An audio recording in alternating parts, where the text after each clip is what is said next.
Hi all അസ്സലാമലൈക്കും welcome back to my channel. ഇന്നത്തേത് capsicum കൊണ്ട് തയ്യാറാക്കുന്ന ഒരു തോരത്തിൻ്റെ റെസിപ്പിയാണ്. അപ്പോൾ അതിനായിട്ട് ഞാനിവിടെ 2 ക്യാപ്സിക്കം നല്ലോണം കഴുകി വൃത്തിയാക്കി ഇതുപോലെ ചെറിയ പീസസായി കട്ടാക്കി എടുത്തിട്ടുണ്ട്. അപ്പോൾ ഇതിലേക്ക് വേണ്ടിയിട്ട് ഒരു ചെറിയ സൈസ് സവോളയും ഇതുപോലെ കട്ടാക്കി എടുത്തിട്ടുണ്ട്. ഇനി നമുക്ക് തോരൻ വയ്ക്കാനായിട്ട് തുടങ്ങാം. അതിനായിട്ട് ഒരു പാൻ വെച്ചെടുത്തിട്ടുണ്ട്. അതിലേക്ക് വെളിച്ചെണ്ണയാണ് ഒഴിച്ചെടുക്കുന്നത്. വെളിച്ചെണ്ണയൊന്ന് ചൂടായതിന് ശേഷം ഇതിലേക്ക് ആദ്യം കടുകാണ് ഇട്ട് കൊടുക്കേണ്ടത്. എനിക്കത് വിട്ടുപോയി. അപ്പോൾ കടുകൊന്ന് പൊട്ടി വന്നതിന് ശേഷം വേണം മുളകും വറ്റൽമുളകും ഇട്ട് കരിവേപ്പിലയും ഇട്ട് ഒന്ന് പൊട്ടിയതിന് ശേഷം വേണം ഇതിലേക്ക് അരിഞ്ഞ് വെച്ചേക്കുന്ന ക്യാപ്സിക്കവും സവോളയും കൂടി ചേർത്ത് കൊടുക്കാനായിട്ട്. ഇനി ഇത് നല്ലോണം ഒന്ന് വഴറ്റി കൊടുക്കണം. ക്യാപ്സിക്കമൊക്കെ ഒന്ന് നല്ലോണം കുക്കായി വരുന്നത് വരെ ഒന്ന് വഴറ്റി കൊടുക്കണം.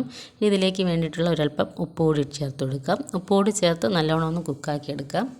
പെട്ടെന്ന് ക്യാപ്സിക്കം കുക്കായി കിട്ടും. അപ്പോൾ ഒരുപാട് ടൈമൊന്നും വേണ്ടി വരില്ല, കുറച്ച് മതി. അപ്പോൾ ഇതൊന്ന് മൂടി വെച്ചൊന്ന് കുക്ക് ചെയ്തെടുക്കാം.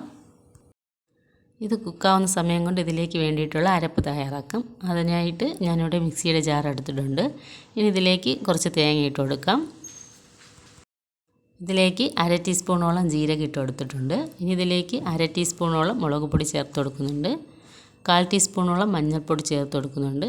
ഒരു പീസ് വെളുത്തുള്ളി ചേർത്ത് നല്ലോണം ഒന്ന് അരച്ചെടുത്തിട്ട് വരാം. അപ്പോൾ അരപ്പ് റെഡി ആയിട്ടുണ്ട്. ഇനി ക്യാപ്സിക്കം കൂടി നോക്കാം. അപ്പോൾ നല്ലോണം ഒന്ന് കുക്കായി വന്നിട്ടുണ്ട്.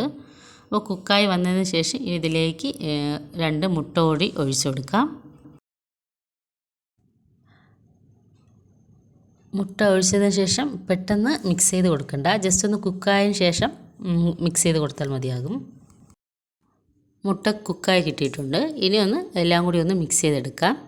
നല്ലോണം ഒന്ന് മിക്സ് ചെയ്ത് കൊടുക്കാം. ഹൈ ഫ്ലെയിമിലിട്ട് വേണം ചെയ്തെടുക്കാനായിട്ട്. നല്ലോണം ഒന്ന് മിക്സാക്കി എടുത്തിട്ടുണ്ട്.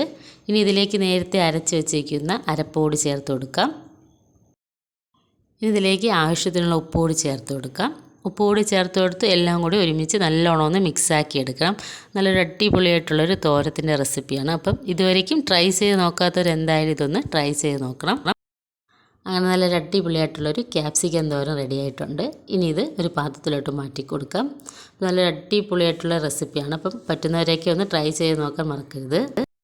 റെസിപ്പി ട്രൈ ചെയ്ത് നോക്കുന്നവരെയൊക്കെ കമൻസിൽ അറിയിക്കാൻ മറക്കരുത്. അപ്പോൾ ഈ വീഡിയോ എല്ലാവർക്കും ഇഷ്ടപ്പെട്ടു എന്ന് കരുതുന്നു. ഇഷ്ടപ്പെടുകയാണെങ്കിൽ ലൈക്ക് ചെയ്യാനും നിങ്ങളുടെ ഫാമിലിക്കും ഫ്രണ്ട്സിന് ഷെയർ ചെയ്ത് കൊടുക്കുകയും വേണം. അതുപോലെ തന്നെ എൻ്റെ ഈ ചാനൽ ആദ്യമായിട്ട് കാണുന്ന ഫ്രണ്ട്സ് ഉണ്ടെങ്കിൽ സബ്സ്ക്രൈബ് ചെയ്ത് കൂടി സപ്പോർട്ട് ചെയ്യണം. നെക്സ്റ്റ് ഇതുപോലൊരു നല്ലൊരു യൂസ്ഫുൾ ആയിട്ടുള്ളൊരു വീഡിയോ ആയിട്ട് വരുന്നത് വരേക്കും താങ്ക്സ് ഫോർ വാച്ചിങ്.